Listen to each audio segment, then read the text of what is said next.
Telepathy यह ओडिया रे दूरानुभूति कहुए किंतु टेलीपैथी कौन यह किपरि काम करे यह किपरि शिखिपार आजिर भिडियो रे टेलीपैथी संपर्क में विस्तृत भाव में जानिबा। जय पतितपावन जगन्नाथ, जय सनातन। आपण देखुचंती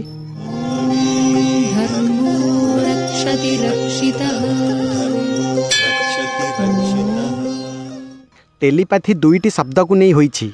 टेली अर्थात डिस्टेंस, पाथी अर्थात फीलिंग्स अर्थात कौन फिजिकल डिवाइस बिना कौन व्यक्ति को माइंड टू माइंड भावर आदान प्रदान करने मन एवं मस्तिष्कर शक्ति द्वारा निज विचार को अन्य पाखरे पहुँचाइबा को टेलीपैथी कहुए।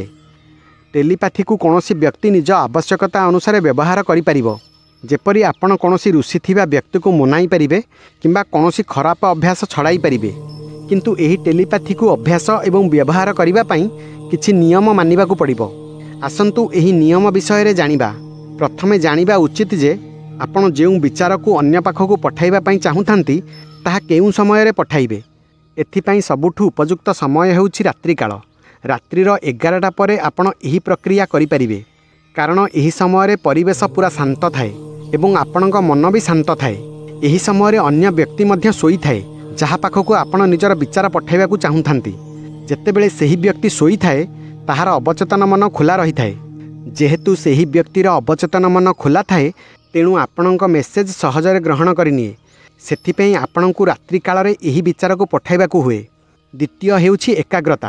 आपण जे मेसेज पठाइबा को चाहंती ताहा छोट मेसेज हेबा उचित, ना कि गोटिए रचना परी। एहाकु गोटिए लाइन रो छोट मेसेज तैयारी करिबा उचित।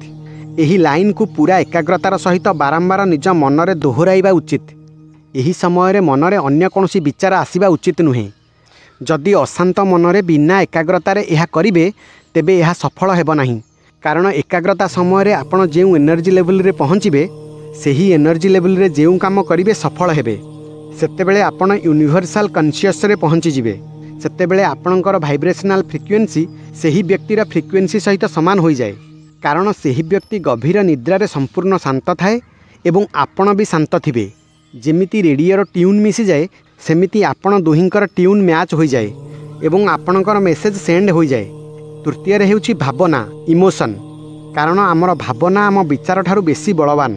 जदि कौनसी व्यक्ति केवल विचार को पठाइबे से सेते शक्तिशाली होई न थाए, किंतु सेही विचार सहित जदि निजर भावना, इमोशन, प्रेम को जोड़ी देबे तेबे एहा अधिक स्ट्रॉन्ग हो जाए।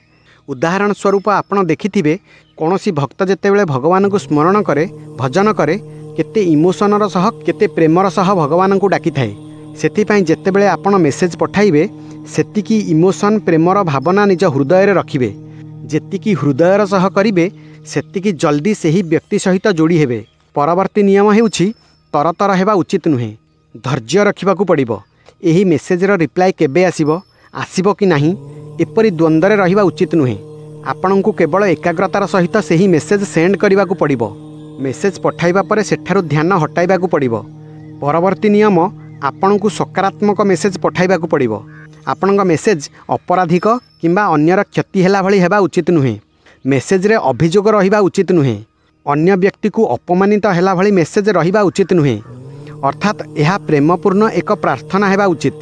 यह व्यतीत सेही व्यक्ति पाखकू आपण मेसेज पठाइबा उचित जहाकू आपण भल भाबरे जानिथिबे एवं तांक सहित कोनोसी ना कोनोसी कनेक्शन आपणक सहित रहिथिबो। एहाकू आपण प्रथमे निज संपर्कीय किंबा सांगमानक सहित परीक्षा करि पारंती। एहा द्वारा आपणकर प्रैक्टिस होई जिवो। जेतेबेले अभ्यास रे सफल हेबे तापरे आपण सेही व्यक्ति को मेसेज करिवे जी आपणक ठारू अलगा रहुछि। आपण सेही व्यक्ति को मेसेज पठाई परिबे नाही जहाकू आपण जानि नाहंती। एहा मध्य देखिबाकू पड़िबो जे आपणक मेसेज लॉजिकल हेबा उचित। एमिति कोनोसी मेसेज करिबा उचित नुहे जहा असंभव। आसंतु जानिबा एही टेक्निक संपर्क रे। सर्वप्रथमे आपण बिछणार उठी भूमि उपरे बसंतु। एहाकू बेड उपरे मध्य बसी करि परिबे, किंतु भूमि उपरे कले भल। भूमि उपरे ध्यानस्थ होई बसी शरीर को, मन को एवं निज श्वास को शांत करंतु। यापर निज दुई हाथर आंगुठी को खुला रखी आंठू उपरे रखंतु। जेतेबेले शरीर एवं मन शांत होई जिवो सेतेबेले गोटिए गभीर निश्वास नहीं छाड़ंतु। मन संपूर्ण शांत हेबा परे निज मानसपटरे सेही व्यक्तिर चित्र आनिबाकू पड़िबो जहाकू आपण मेसेज पठाइबाकू चाहुथांती। निज मनर आखिरे सेही व्यक्तिर चित्र को अति प्रेमर सह देखंतु, किछि समय सेमिति देखंतु एवं पूर्वर किछि स्मृति को भावंतु जहाँ आपण सही व्यक्ति सहित बिताई थिबे। जेतेबेले आपण किछि समय सेपरी भाबिबे एवं सही व्यक्तिर चित्र को मानस पटरे देखिबे तापरे आपण निजर ध्यान निज श्वास उपर को आनिबे। एहा परे आपण किछि प्रक्रिया करिवे। एही प्रक्रिया रे 3टी स्तर रहिछि। प्रथम 2टी स्तर 5-5 मिनिट रो, तृतीय स्तर सही पर्यंत करिवे जे पर्यंत आपणको निद न आसीछि। प्रथम स्तर रे आपण निज ध्यान श्वास उपरे रखिबे।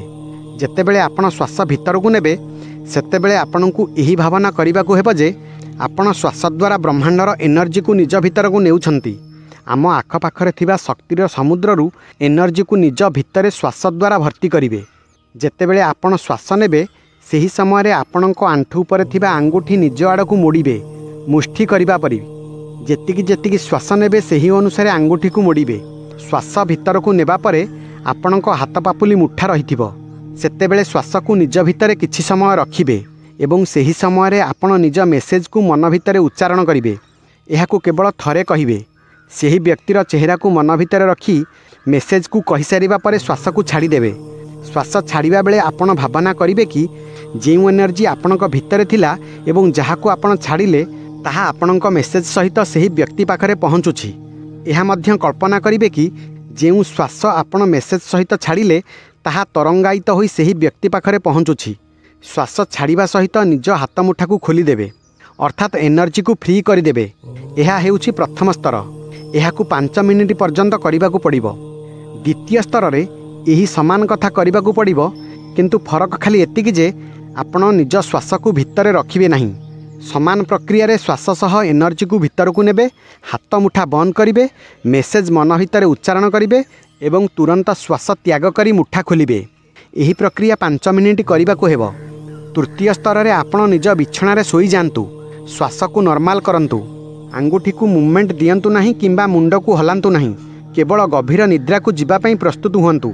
केवल एतिकी चिंता करंतु कि आपण सोईबा को जाउछंती, किंतु जे पर्यंत निद न आसीछि से पर्यंत द्वितीय स्तर को कंटिन्यू करंतु। एही परि आपण प्रत्येक दिन अभ्यास करिबा परे 10-15 दिन परे एमिति गोटिए समय आसीबो आपणक विचार आपणक अवचेतन मन को चली जीवो। अर्थात शोइबा समय रे मध्य आपण एही मेसेज को निज भितर पठाउथिबे। जेउ दिन एही विचार आपणक निद भितर को चली जीवो अर्थात अवचेतन मन को चली जीवो सेतेबेले एही विचार एते स्ट्रांग होई जीवो जे सहजरे सेही व्यक्तिर अवचेतन मन को चली जीवो। सेतेबेले सेही व्यक्ति को अनुभव हेबो जेपरि एक अदृश्य शक्ति ताकू छुई देला। सेतेबेले ताकू आपणक कथा मने पड़िबो एवं हृदय आंदोलित हेबो। से मध्य आपणक मेसेजर रिप्लाय देबाकू बाध्य हेबो। सेतेबेले जदि आपण ता सहित प्रेम रे कथा हेबे तेबे से मध्य आपणक सहित प्रेम रे कथा हेबे। एही विधि द्वारा अनेक कार्य करि हेबो, जेपरि काहाकू निशामुक्त करिबा किंबा खराब अभ्यासरू मुक्त करिबा। टेलीपैथी एक रहस्य रोमांचकर कथा।